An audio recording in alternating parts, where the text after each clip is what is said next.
flashy tools, it's the little things that make the big difference. The king of useful doodads, making your job easier every day. Feel the difference with CBD Direct Oils. CBD oils may have the health benefits for your aches and pains. Thanks for sponsoring our show.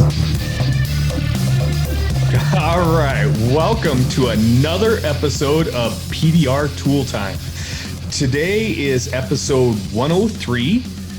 This is John Renstrom alongside Ben Stelisandro and Daniel Grom. And then we've got our ever special, super secretive guest that will be, we'll just introduce him later. You know him, you love him, you've heard of him, but we're not talking about him yet. No, we're not. How you guys doing? How you doing, Johnny? Doing well. And Johnny, for all of our listeners out there, Johnny's growing a quite a nice beard, I'd have to say. What happens if I shave it before MTE, though?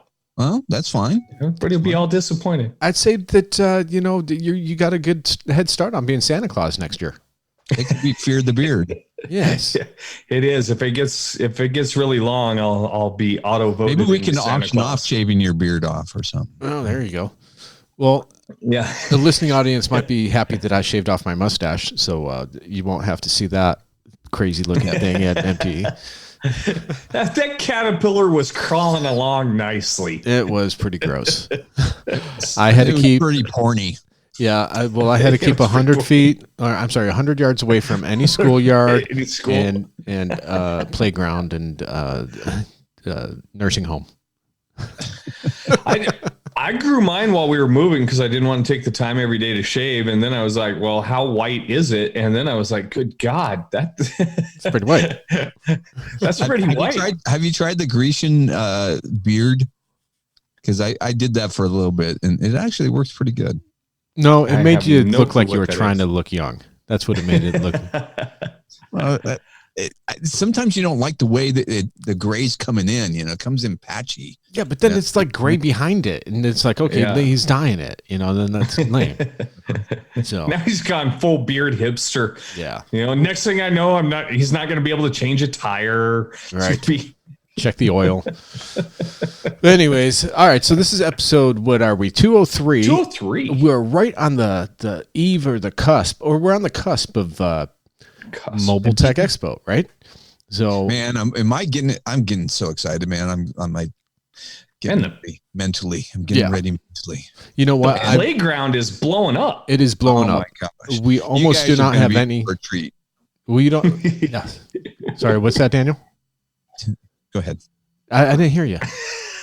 We're going to be in for a treat. Oh, gotcha. Okay. Yeah, we got a lot of people already signed up to speak, and it's pretty much full over 2 days. Every half hour, there's going to be someone else speaking. We have a raffle that we're going to be selling tickets for on Friday and Saturday, and then every hour on Saturday. In fact, it might have to be every half hour on Saturday because we have so many things to raffle off. And some really big ones, too. I know I just got a TDN tool card, a custom one, coming at us. Well, custom how? Custom? It's going to be the PDR Tool Time custom tool card. Nice. And then we got, man, there's a ton of stuff. We probably shouldn't start listing it off, but not yet. Wow. It's a few people sent in some pictures, and there's some cool stuff out there. Well, I think the coolest thing too, John and Daniel, is the fact that all of us are going to be there, plus other industry legends that have been known for years for producing awesome work and giving us education on invoicing and how to pricing things. They're going to be there as well. I think we might have one of them coming on our show in a little bit, right? Yeah. We will. Legend. The legend. Yeah, so there's going to be guys just mentoring, and it's a chance for some of you new guys to really get some one-on-one with people on an actual car, which is different than, going to somebody's booth and they've got like a door perfectly set up or a hood set up, and it's perfect conditions, and it's never that way in the real world. So this is your chance to, get some tips and tricks on how to take out maybe an area that you're struggling with personally, so you never know. I think it's going to be great. And then we're giving out free beer Friday night. That's right. Yeah. So what is that thing going to be called? What is that? It is what is it called, Dan? John?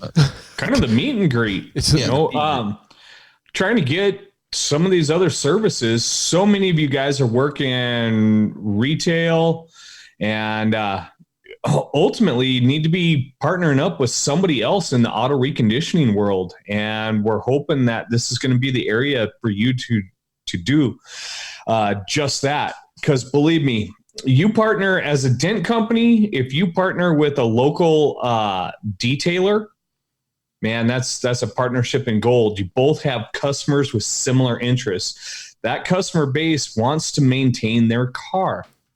Yep. So if you have the ability to capture that car, fix the dent, and get it detailed all in one stop, that's just a gold mine. And vice versa. They get the car in, they detail it, they see a dent, they can get that dent fixed for their customer. Okay. By working together, man. So it's called the Community Night, and it is going to be held Friday, right after the close of Mobile Tech Expo, which would be 5:00, right, on Friday? Yeah. Yeah. So it'll be one of the adjacent rooms right outside the expo, and basically it's three companies, or three affiliations are sponsoring it. It's us, PDR Tool Time. We have the one and only Mobile Tech RX, and then Pints and Polishing Podcast, and they do a detailing podcast. So all three of us, we joined together to put an open bar of beer and wine for you guys to come and mingle. And there's going to be some, not raffles, but there's going to be an interactive thing of, you're going to have to talk to people that do detail. And it's going to be really cool. And it's I don't even know about it, but MTE has put it together. It's going to be really cool. And it's going to get a chance for you guys to meet people that do detailing as well. So, yeah. And on top of it, free beer. Yeah, you can't go wrong with it. No. It's going to be great. Yeah, it's going to be great. All right. So moving on, should we introduce our special guest here? He's just dying to say something right now. So, yeah, you might as well. Of course, we're talking about the legend, Paul Kordon. How you doing, Paul? Hello. Welcome. Wait, hold on. Let me do this. Hold on.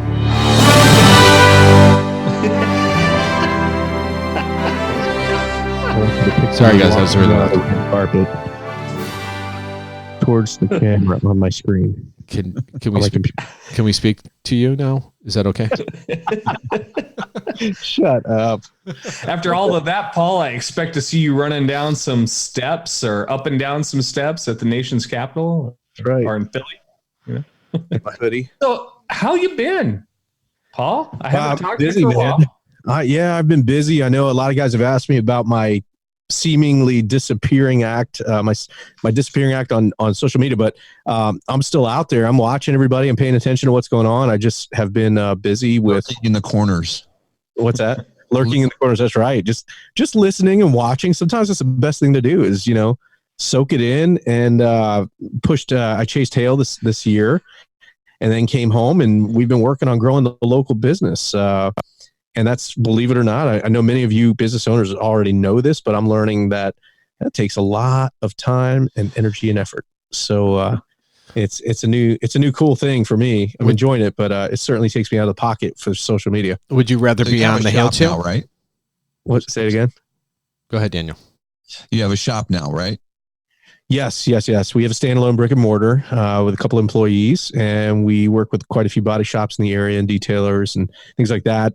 Which is actually a great segue from the Mobile Tech the Mobile Tech Expo detailing thing. Yeah, that little get together is going to be awesome. We have really good relationships with some detailers in our area, and it's very valuable relationships. So, absolutely. Sure. Well, Daniel has one in house at his shop, but I had a relationship with a detail shop for 15 years that I went and serviced, and I built $30,000 a year out of one detail shop. And that was just what I was building. So whatever he was making on top of that was his business. And that was one detail shop. So they're great avenue. And I broke it off with him about 5 years ago, and he still sends me business. Mm-hmm. So. Yeah, that's great. Yep. Very good. And so you learned a lot about estimating on the hail trail, right? Yeah. So what was cool about that, what's been really cool about that is, so this is my second full season on the Hail Trail. And I've had a couple opportunities to work in retail shops and everything, dealer, retail, body shops. And what's really cool is I've been able to kind of apply the things that I've been working on on the retail side of things with door dings and larger dents and things like that, and kind of figure out how do we apply the Mobile Tech RX price ident feature and the price guide process to Hail. And some of you guys may remember I was working for Don Cavanaugh in Minnesota this year and was helping these guys, kind of showing them the ropes on how we use price ident on extreme hail, which I think we actually spoke about on one of the other episodes here at PDR Tooltime. And it's cool. We were very successful with it there, and those guys were able to take those skills and apply it to a lot of the estimates they were writing. And truthfully, we were getting approvals from insurance companies without a ton of pushback, because I think the process is what really helped them to go, okay, I can get behind that and I can justify that because you've laid it out for me in a scientific kind of a way. I can get behind trying to send that to my superiors and get it approved. So I think it was actually helpful to a lot of the Mobile Tech RX in general, but then also having a process for estimating larger hail damage was helpful to the insurance companies. Having that paragraph that breaks down the information about that dent and why it is that it's being priced separately, that's what makes it so hard to argue about. Because if you just went, well, that's a big ass dent and I want $400 for it. Right. Yeah, there's no justification for how you came up with $400. But when you break one down, let's see, I've got one here. 4-inch medium depth dent. This dent exceeds all known hail matrix sizing options and has been removed from the hail count and priced separately. And then whichever one of the price guides that I had up at that time on that estimate made that dent $345.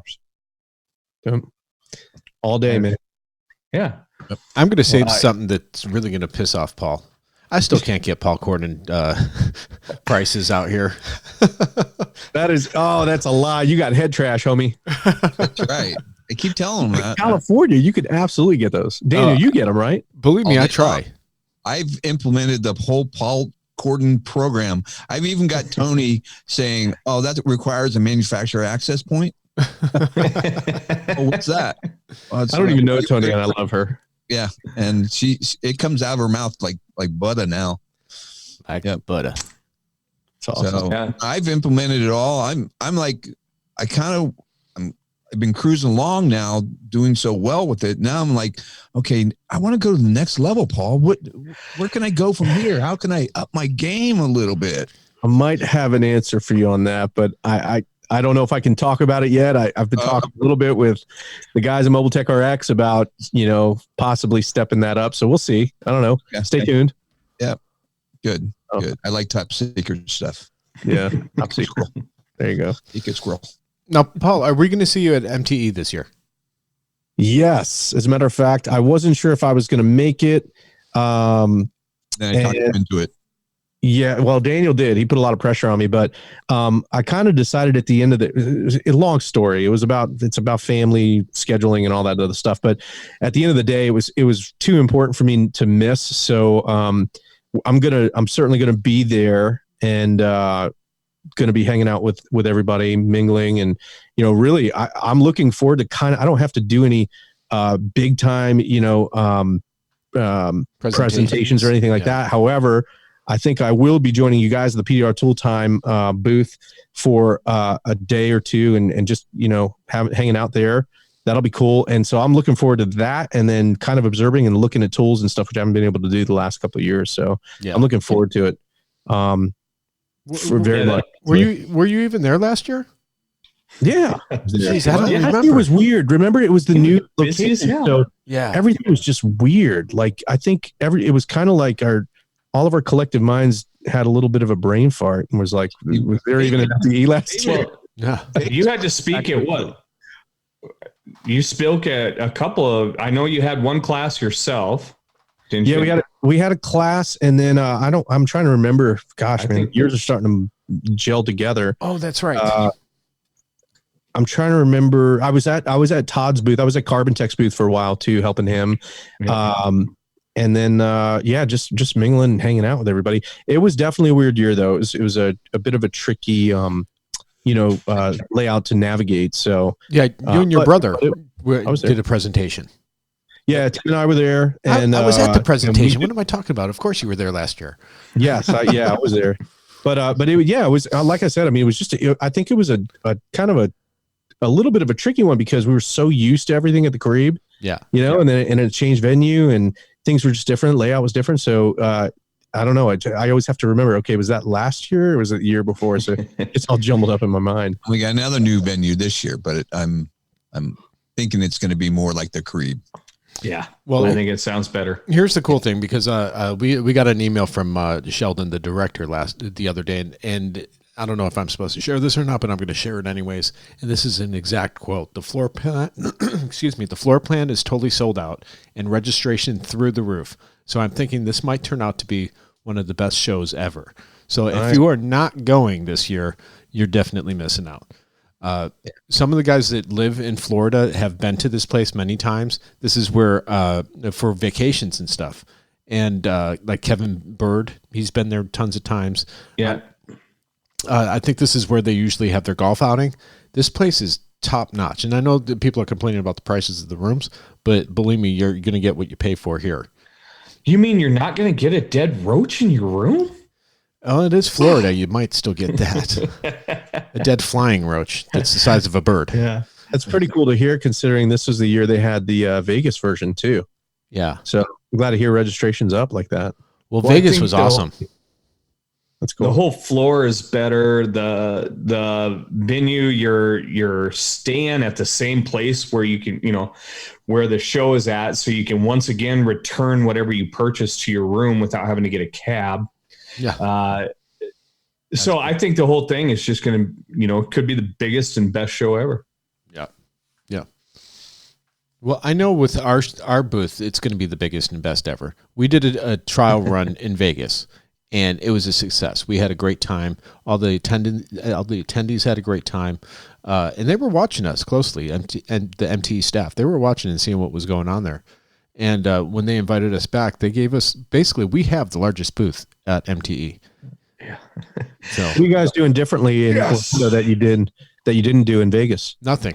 We're a little bit more organized. No, we've scheduled people to do talks. We have speakers. Didn't do that before.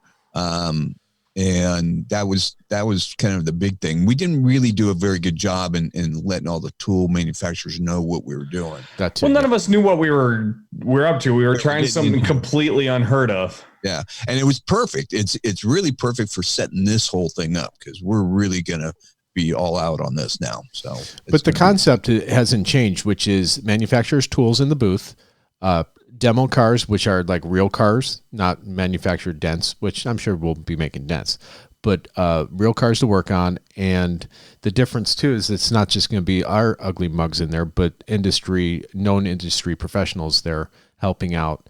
And so if, like, say you've never met Mike Toledo, well, Mike will be there. You never met Paul Kordon. Paul will be cruising around. He's doing a speaking event. He'll be there, in and out. So all these guys are going to be in and out. Besides us, and Ryan Shutt from his show Dent Digest, he'll be there, and the list goes on and on and on. So everyone will be there, cruising around throughout the 2 days. And tool manufacturers speaking every half an hour for 2 days solid. So that's like what, 12 a day? I think it was like 14 spots. I think. Yeah. Per day. Yeah. So. I mean, that's not only do you get a chance at this show to go and look at tools, but you actually are going to get a chance to test drive that tool and make sure that, that handle does feel good in my hand, or that's going to do the job that I want it to do.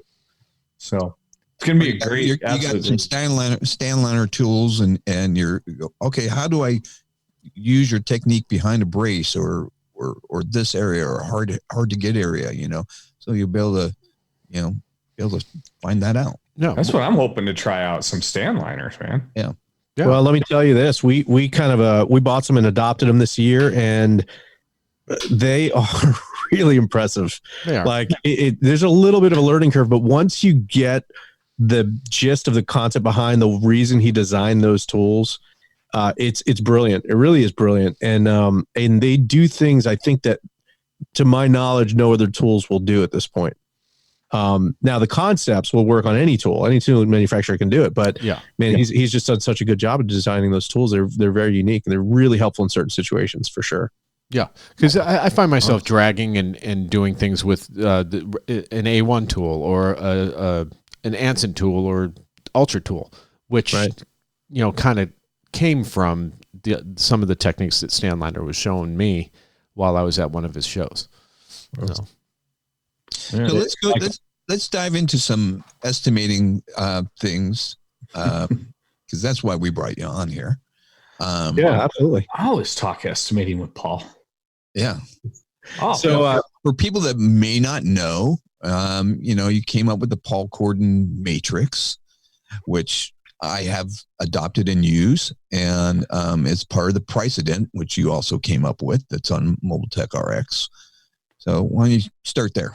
Yeah, absolutely. So just for people that may not know, my background is I've been in the industry for 20 years. And a while back, I was like, man, I needed a way to estimate damage that was coming in the door of the shop consistently without just arbitrarily throwing random numbers on things. I just wanted something that was a bit more, documentable and justifiable. And there was a process too. So I created one. It started very humbly. And then just kind of grew over time. And then eventually that became something that was more widely used around the, across the industry as the internet kind of came into play and guys started using it and sharing information. And where it really started to pick up steam was when I would see this incredible damage that so many of these guys around the country were fixing and then talking about prices and saying, man, I think I'm getting paid better for that kind of damage here than you are. And, why wouldn't that damage be worth X amount of dollars versus the money that you got paid for it? And that piqued some interest and we would get into conversations and then, guys would ask questions and I would kind of show them my process and how it would work. And that became pretty widely accepted by a lot of the industry, to be honest with you. And I never, that wasn't my plan. My plan, I didn't have a plan. I was just kind of talking, and guys began to ask questions and they began to ask me for my pricing process. And I shared it, probably a dummy for not selling it, but I didn't, I just gave it away, which is fine. In hindsight, I think, if I had tried to sell it, it probably wouldn't have been as widely, received. But I gave it away and guys adopted it. And I believe, on faith, I can't say that I have the data to back this up, but I think that it's really helped the whole industry to kind of elevate to a new level of valuing what their skill is and then being able to have a good, solid, repeatable way to estimate some of this incredible damage that I see guys, fixing on a daily basis. So, and I think, I really do believe that a rising tide raises all boats. So I think everybody wins, the tool industry wins and the podcast industry wins and the guys who are selling software win and the dent guys themselves are winning because, there's just more money there for everybody to use as a tool, which is. So let me ask you this, Paul, like with Vince's case here, he says he can't get those prices because he's got so much competition. So how can we maybe ease him into the process or get him? How would you, like, if you went to his shop and you were mentoring him, what would you do? So the first, just come and buy my shop, Paul. You want to live in Southern California. It's still for sale. There are sometimes when I do, man. I'm not kidding you. Honestly, so I had the opportunity. I'm gonna answer your question by telling you a little story. We had the opportunity to consult with and train a crew in Idaho in Boise, and this was a pretty well established shop, and these guys have been doing business for a while. And the simple concept of them seeing someone sell a job at a much higher price than they would have sold it at was an eye opener for them. I think the first step that guys need to see, and it's hard to do this yourself, but it's easier to watch someone else do it, even if it's being done in your own shop. Yeah. And the first thing that they need to see is that there are people that will say yes to those prices. They're everywhere. They live everywhere. And even myself, I'm still surprised at how many people I might throw what I consider a pretty hefty number on a certain dent, and they will say, yes, can you do it right now? Yeah. And just a little example of that would be a gentleman who brought in a 2013 Dodge Caravan, and it was a silver color. He had about a 4 or 5 inch dent on the back on a body line with rust. I kid you not. Cracked paint. It's not a high dollar unit by any means. Not by any means at all. And I, he told me, hey, she said, this is the business vehicle. Somebody showed it to me. It's bothering me. I just want it fixed. I said, well, here's the deal. That dent is going to run you about $500. I think it was like $468, $475. I don't know what it was. I said, we're going to drill a hole. We're going to, fix the metal. And then we're going to just, throw some touch up on it. I said, is that what you're looking for? And he said, that's exactly what I want. I said, it's going to be about $500. And he was like, can you do it right now? And I was just thinking to myself, who on earth who would want to spend $500 on this car on this dent? Right, yeah, that's honestly what was going through my mind. But then again, I've also learned not to judge people because I have no idea where they're at. Sometimes that's your perfect customer, because if he takes it to a body shop, they're going to total out the car. So you might be the only option. Yeah. So that's just a small example of what I think many of us see on a regular basis, where we go, we just don't know the story. I tell people all the time, I'm like, listen, do not ever judge a book by its cover, because you have no idea what's going on. That lady who you think, I think I've told the story before, that cat lady who you would think is sitting in Starbucks reading a book all day and doesn't care anything about cars, comes in and wants to pay, an exorbitant amount of money to have her door fixed without painting it. Yeah. And it might be just for the simple reason that she wants it done in a day instead of a week or a month. Yeah. You know what I mean? And those, we just don't know what we don't know. So I would say, I would say go into everything with an open mind and just, write the estimate and try it out and just start testing it out and see what the reaction is. What is the market telling you? Yeah. And don't get me wrong. Go ahead, John. I flat out stopped doing the low ball, trying to guess where a customer is going to want to pay, and shooting the low number or the number that I think they're going to want. And stop saying no. I just started putting numbers on everything, and I don't care where, either I get it or I don't, Yeah. And I do that too. And the issue that I have, and I'm probably the king of excuses in your book, Paul, and we've been going around the block with this for years, but I do shoot out lots of large numbers, but at the end of the day, I have mouths to feed, and that has to happen. But what happens a lot here in Southern California is that it takes you an hour and a half to go 15 miles. So the majority of the first contact that I have with my customers is by text. They want to text a picture. So I give them a preliminary estimate, and then you don't see them again if it's just out of the park. So you don't even have the opportunity to get them to the shop. So now my new policy is anything over like the size of a baseball, you have to come to shop. I have to see it in person, and that way I could turn on my charm and use my selling techniques and generally get the job most of the time. But when I'm doing it by text messages, it's a losing battle. Yeah, that's hard to do. It really is. Because they're texting everyone else. They're texting everyone else. The guy that's got that figured out is Bryce Kelly. He does so many YouTube videos that people have seen those YouTube videos and they're sold on him. Yeah. And so they're willing to accept those high text message estimates. Right. But Bryce is also a unique person with his talent in his trade and his craft. And he's kind of like a Sal Contreras that only does, a certain amount of cars in a day. He might do that car over 2 days, mobile, where that's not really, it's not practical for me to do something like that. And in the way I'm set up at a shop, I have bills I got to pay. You have a bigger advantage, much bigger advantage than he does. Well, yeah. And I do get those big jobs in at the shop. Don't get me wrong. And I nail them. And a lot of them, I do a lot more insurance work now because of Paul. I've turned those big things. It's like, you know what, man, what's your deductible? $500. Well, you know what? Just turn it into your insurance. You're going to be out of pocket $500 and let us deal with the rest. And that's my prime That's my customer. That's when I'm making the money. Now I'm making Paul Kordon numbers. Yeah, but you bring up a good point, Vince. I've told guys this before, because a lot of guys are like, they say the same thing. Well, I can't get those numbers in my market, which I personally feel like, yes, you can. I think you can, but you may need more coaching and more, you may need more help in trying to figure out how to do that. However, your market unlike anybody else in this room right now, in this virtual room. And so I would always say to someone like you, I'd say, your market, man, you know what you need to do.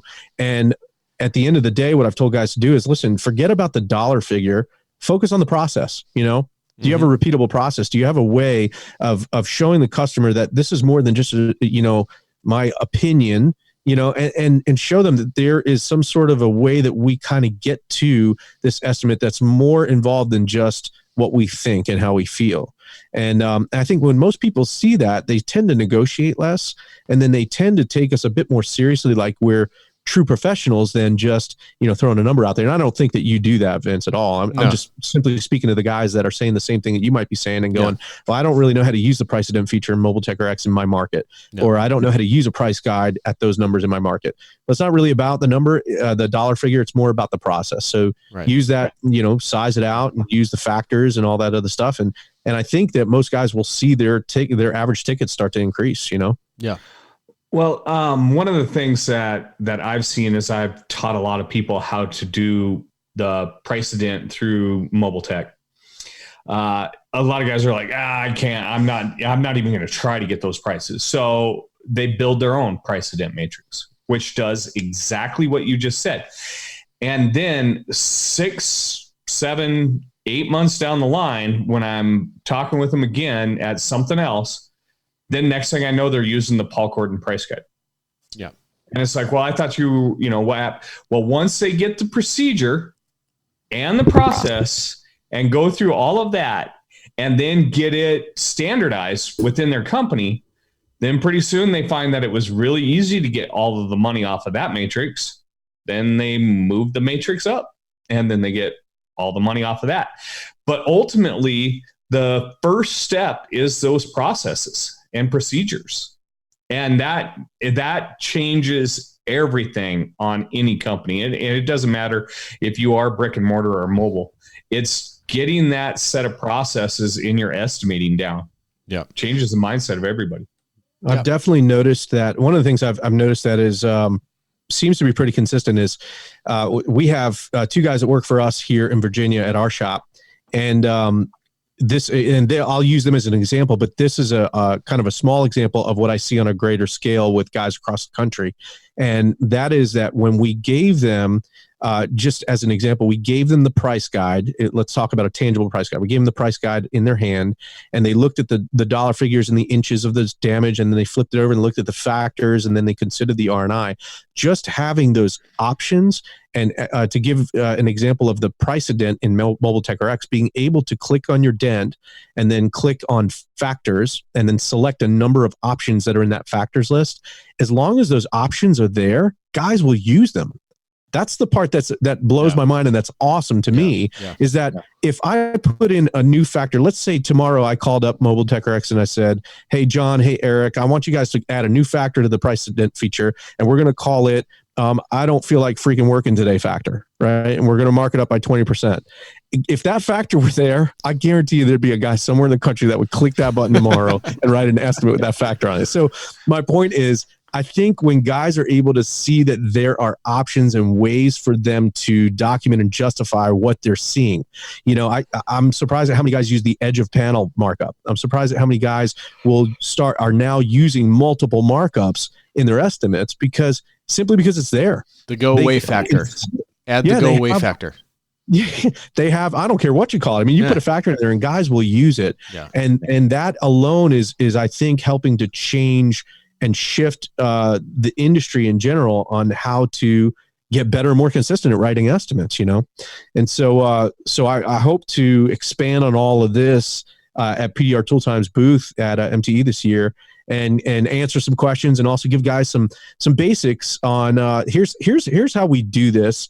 And believe it or not, even though I feel like I've said it 1,000 times, I've noticed that not everybody's listening at that same time. So you got to say it about 1,000 more for guys to kind of get the concept behind it. And I hope to share all that stuff with everybody there at PDR Tool Time at the booth. And then let me ask you this. So what are key questions when you greet a customer and you're going to do an estimate? What are the key questions you want to ask a customer to know where you stand with them? So go over some points of that. Great question. So one of the first things that I do is I'll say, hey, what happened to the car? How did it happen? And they'll tell me, kind of how it happened. And the reason I ask that question first is what I'm trying to do is do you guys ever remember the game called Guess Who, where you had to guess the person that the other person has selected? So you're trying to kind of use these general questions to narrow down, okay, is the person that you chose, do they have a mustache like Vince? Do they have an afro? Do they have glasses on? Are they wearing a hat? So I'm trying to narrow down who's my customer, what happened, and how are we going to navigate this with them? So I ask them how the damage happened. And if I hear that the damage happened by a third party, then I know that there's potentially insurance involved or there's potentially a third party pay, right? And that tells me that customer themselves may not be paying for that damage. So they may not be negotiating in their own mind with themselves about whether or not they want to spend that money. Does that make sense? Yeah. Yep. They might I'm not going to change my estimate based on that. I'm just going to navigate how I speak and sell to the customer based on that information. Yeah. So I'll ask them how it happened, and they might tell me, well, my daughter's boyfriend backed down the driveway and didn't know my car was behind them and hit it. Mm-hmm. So now I know the daughter's boyfriend's on the hook, and there may be insurance involved. Or I may hear that they hit their own garage door, and now I know that they're on the hook. And more than likely, they're not going to want to file an insurance claim unless the numbers are, kind of dictate that. So this is one of the major questions that I ask, and one of the first questions that I ask them when I first greet them and meet them. A couple other questions. I know who's paying. Find out who. I want to know who's paying for the job. What happened to it, so that I start to get an idea for who's paying for it, and then because I don't want to just come right out and ask the customer, "Hey, are you going through insurance? Is somebody else paying for this, or are you paying for it?" Because I feel like that's a bit more grabby, a little bit more kind of like in your face. Like I just want to ask that question, right? Right. Eventually, I do. Yeah, I do. I just kind of ease my way into that question. But what happened in the car? Who's paying for it? Trying to figure out who's paying for it without asking who's paying for it. And it's the best car you've ever seen. You love that Dodge Neon. It's so beautiful. I remember that car. It was my favorite ever. Love the car. And one of the other key things I really look for is I want to try to find a way to connect with them outside of the reason that they're there. So they might be there for an estimate and they want their car fixed. I know that, right? I get that. But if I notice that they have, a bumper sticker that says, I love my local farmer's market. Save the whales. Save the whales. Whatever it is. I don't care what it is. I might try to bring that up in conversation just as a way of connecting with them from person to person to build personal rapport with them, because people like to do business with people that they know and they like and they trust, right? Yeah. And what do you like more about a person than to know that somebody is like you? You know what I mean? So if we can connect on something, genuinely connect, I don't mean like, oh, yeah, hey, I see your Save the Whales bumper sticker. I also love to save the whales. Well, that would be a lie. And now I'm just lying to the guy. Sure. And I can't with don't like whales? What's wrong with whales? No, I like whales. That's not what I'm saying. But you wouldn't say like I want to see it before I start saving whales. Yeah, you don't go to Finland and eat whale blubber. Like I want to save the diesels and the fossil fuel cars. Sure. Yeah, that's what I want to say. I want to save the metal. I want to save the metal. Save the metal. That's right. So I'm looking for something to connect with them on personally. Yeah. Now, did we distract you? Sorry, did we distract you, Paul, with our nonsense? No. Okay. Okay. So, find out who's paying. What else? What else would help you get maybe more money out of an estimate? What kind of questions would you ask them? So the next direction that I like to go is I kind of like to figure out ultimately what does my customer want. You know what I mean? What's going to make my customer happy?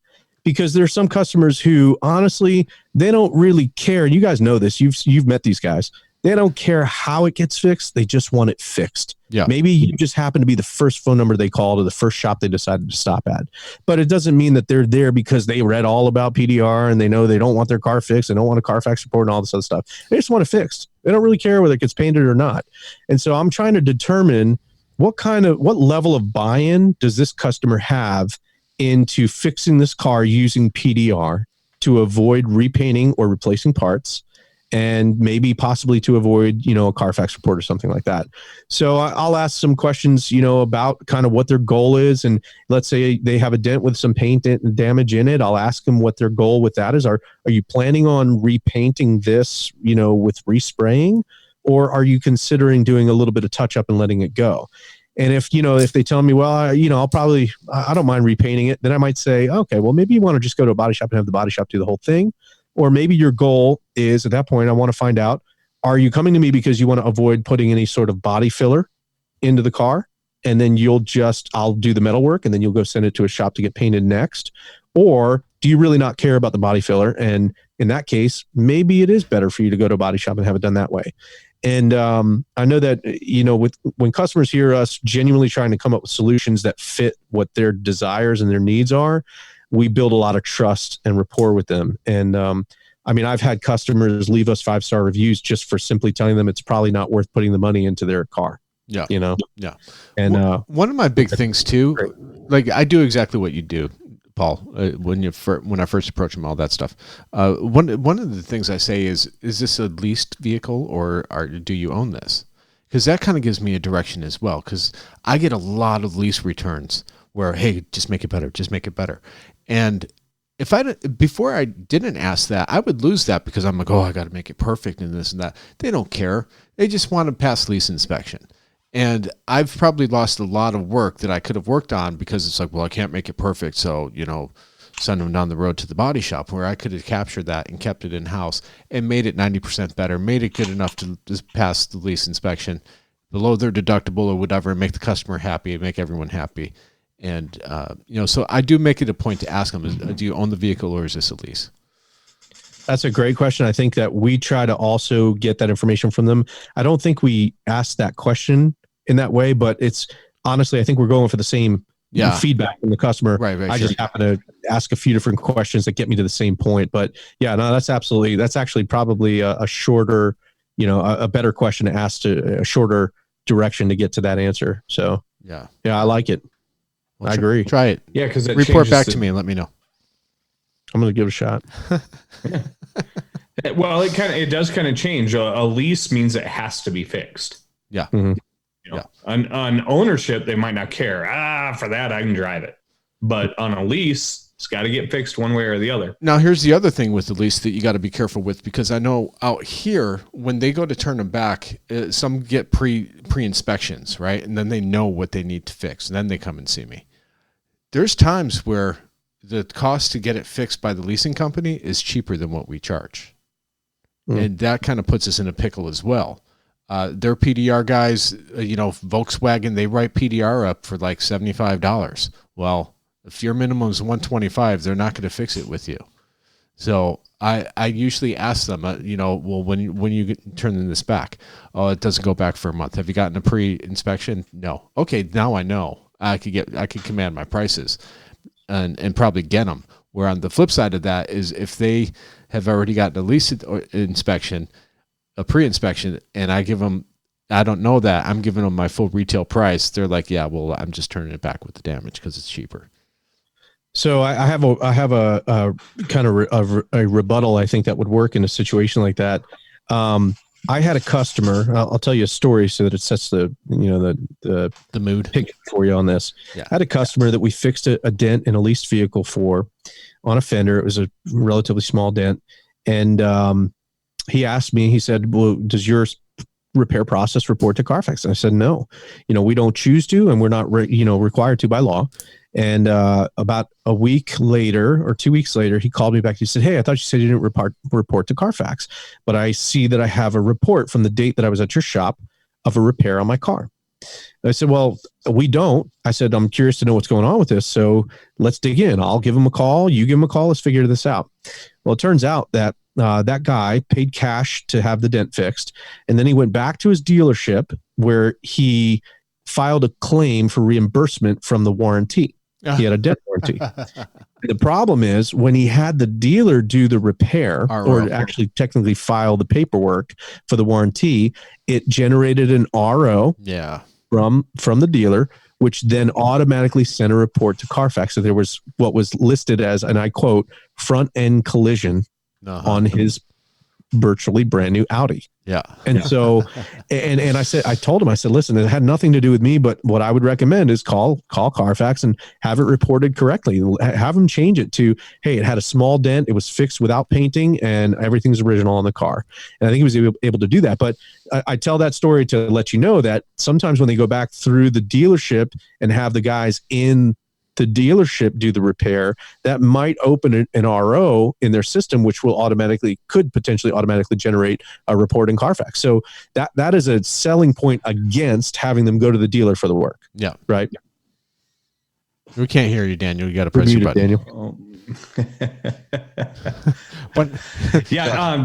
Sorry, I was going to say, what happens when a customer comes to you with dent insurance and you do the repair? Does that insurance company report to Carfax? So I don't know the answer to that question, but when I have customers ask me that, I tell them anytime there's another party involved in the process besides me, in other words, if it's not just me and you're paying me and that's it, I can't promise anything. There is a potential that the warranty company or the dealership or the body shop or the insurance company can generate a report that would get to Carfax. And so I just make sure that they know that up front. But, as far as I'm concerned, when they deal with me on a transaction and only me, none of their information will get reported to anyone. Yeah. And, it's funny because Mobile Tech RX kind of sets me up for that as well. When I go to walk up to the vehicle to get the information, my routine is, as I'm talking to a customer, I walk up there, I got my iPad out, about to scan it. They're like, whoa, what are you doing? I'm just capturing the information off the car. Well, you're not going to report that to Carfax, are you?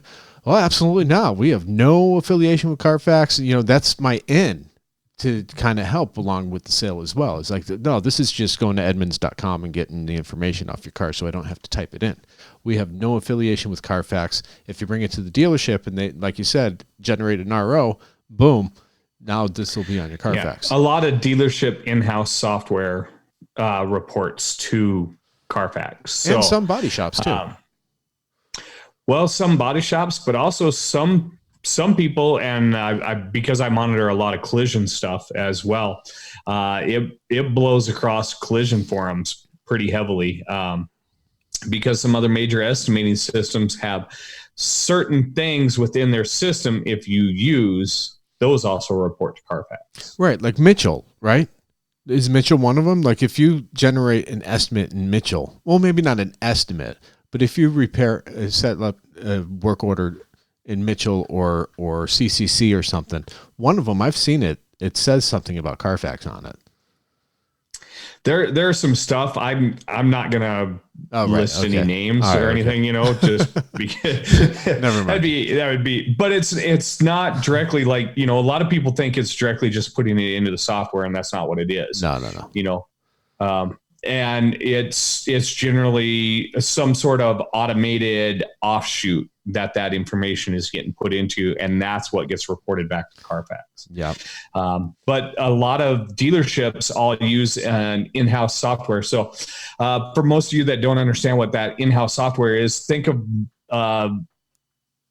Mobile Tech RX for an entire dealership. That means every single person from the sales staff all the way down to the mechanics in the far back. All have the same. And everything that gets done on a car is all done on that. And a lot of you guys that work on wholesale accounts, several of these in-house softwares. Some of you have to have subscriptions to them. So, and some of those companies, how their software got built was they needed specific data groups, and Carfax was willing to provide that to them. Yeah. Yeah, and it makes sense. And I know here in California, if you report, like if you get into an accident, anything over $700 or something, you're supposed to report it to the DMV, right? Well, I hear that Carfax goes to the DMV. That's public knowledge at that point, and they're able to copulate that information and bring it into their software. Mm-hmm. So, That's right. but yeah, I'm sorry. Enough about Carfax. We're getting tight on time here. We're already into this. So let me ask you this question now. So you've done the estimate and you're going to deliver the estimate. And let's say it's going to be a big number. What do you do to sell it at that point? And maybe you're dealing with a customer that's going to be you're getting the feeling it's going to be a little bit of a hard sell, but you want the job. So what would you do in that situation? So I think one of the most important things that seems to be effective with customers more than anything, there are actually two things I think are the most important thing to customers. Number one, if they have already bought into, hey, I'm looking for paintless dent repair, then obviously selling it on the fact that we're going to fix it without repainting their car or replacing any parts is super valuable to them, especially to my ideal customer. The second thing would be time, believe it or not, but cycle time, key to key time, whatever phrase you want to use, is really very important to people, especially these days. And just to kind of back up a little bit and look at this from a little bit of a global view, I look at our culture, right? And I look at how our culture has so much available to them immediately, right? Yeah. You and I can decide that we want to learn how to negotiate, and we can go to masterclass.com and we can pay our fee and download video training footage that we can sit there right now within 60 seconds and be learning, right? Yeah. So that sense of immediacy, of urgency, I may not need it right now, but because I can have it now, I want it now. Yeah. You know what I mean? And so that's probably one of the top two things that is effective in selling that large number to customers, is I can tell them, hey, listen, most large format damage, even some of the most severe stuff that I've done, I've been able to do in a single business day. They drop it off at 8, they pick it up at 5. Yeah. Very rarely on really complicated stuff have I kept a car for more than one day. Mm-hmm. It may be an overnight job. And sometimes that overnight might only be to buy me a little bit of time so that I don't have to rush to put it back together and deliver it by the end of the day. And I can do that kind of leisurely on the beginning of the next day. But most large format damage that are high dollar figures, I can do in a business day. And that is a huge selling point to people. I think I've told this story before, but I did have a lady that I just did not think was our ideal customer at all. And in my mind, I didn't judge her this way based on the price, but in my mind, I thought there's no way this lady's going to buy this dent. And it was on an older vehicle. It was a 2013 CRV, pretty severe dent. And she ended up paying us quite a bit over her deductible to have it fixed. It went through insurance. Her biggest factor, more than anything else, was I want to be back in the car in a day. Yeah. If I can have it done in a day, I want it done in a day. And now there have been a couple other examples like that, but this is the one that stands out in my mind. It was so important to that lady not to have to drive a rental car and to have her car back the same day that she was willing to pay. And when I say over her deductible, I mean, honestly, guys, I think her deductible is $200 and her total out of pocket was $600 or $800. Yeah. So she literally paid $400 to $600 out above her deductible to not have to have her car in a shop for more than a day. Yeah. It's a very effective selling point for us on some of that large stuff. Sure. There's some other things we can, you can get into with the customer, but those two things right off the bat, they're huge. We get to sell that. What's that? We forget to sell it. Absolutely. Sell the time. Yeah. Yep. People's time is more valuable than it ever has been before, and they can have almost anything immediately. So why can't they have large format paintless dent repair done pretty quick? Go rent a car, and maybe the car is set up for all her kids, and a rental car she can't afford the big rental car or something like that. You don't know what's going on. Yeah, it's true. Well, heck, even 20 years ago in the body shop, we used to say, if you tell a customer to pick up their car at 5:00, they have plans to be somewhere with that car at 5:01. Exactly. So, everybody's, and now here we are 20 years later, and we're so far deeper into that instant society than we ever were. So everybody wants everything done right now. Yeah. And, heck, that can be that is a very complicated set of damage. We could probably get 2 guys on that, but it's going to cost a little more. You're right. And we'll get it done by the end of the day. A whole nother selling point. Yeah. Yeah. Well, and remember that time is the only commodity that nobody can get more of. You know what I mean? It's every single one of us is always managing the clock, and you can't get it back either. You can't get it back. And the reality is in this day and age, I think people that means a lot to them, man. I mean, if they can save an hour or a day, not having to go through an insurance claim and get into a rental car and figure all that out. There are a lot of people who decide to pay for damaged cash because they don't want to go through that process. Yeah. And, I think that's great. I mean, I think that's a very valuable position for us to be in, especially since the majority of the time our repairs are faster than what a traditional body shop can do. Yeah. Yeah, absolutely. We're literally not waiting for paint to dry. Literally. Literally. Yeah. Well, cool. Well, Paul, I want to thank you for coming on our show once again. You are, it's been a while since we have you on, but we always enjoy your company. We could go on for hours and hours because you're so much of a joy to talk to and liar. That's because I'm a nerd. Tell the truth. Yeah, you're a dent nerd, and we're all dent nerds. That's why we do this week in and week out. It's not for the money. It's not for the glory. It's because we're dorks. The late night. I love those cars, man. If you're one of those guys out there that don't think you can get the money that is on the price of dent, join us in the PDR Tool Time booth and talk to Paul personally and get that stinking thinking out. Yeah. Well, cool. Well, Paul, once again, thanks for coming on the show. Like we said, we love you, and we'll be seeing you in about 2 weeks time after this airs. It'll be about a week. So. Thanks for having me, guys. I always love being here. You guys know that. I love each of you, but I'm looking forward to it, man. Looking forward to seeing some guys and chatting about it, and then answering some questions. See what we can do to help. Yeah, let's do it. Make it better. All right, guys. Don't forget, get yourself to MTE, and that'll be your chance to level up your tools. Don't do stupid stuff like miss MTE, and keep it stiff. Like John's beard right now.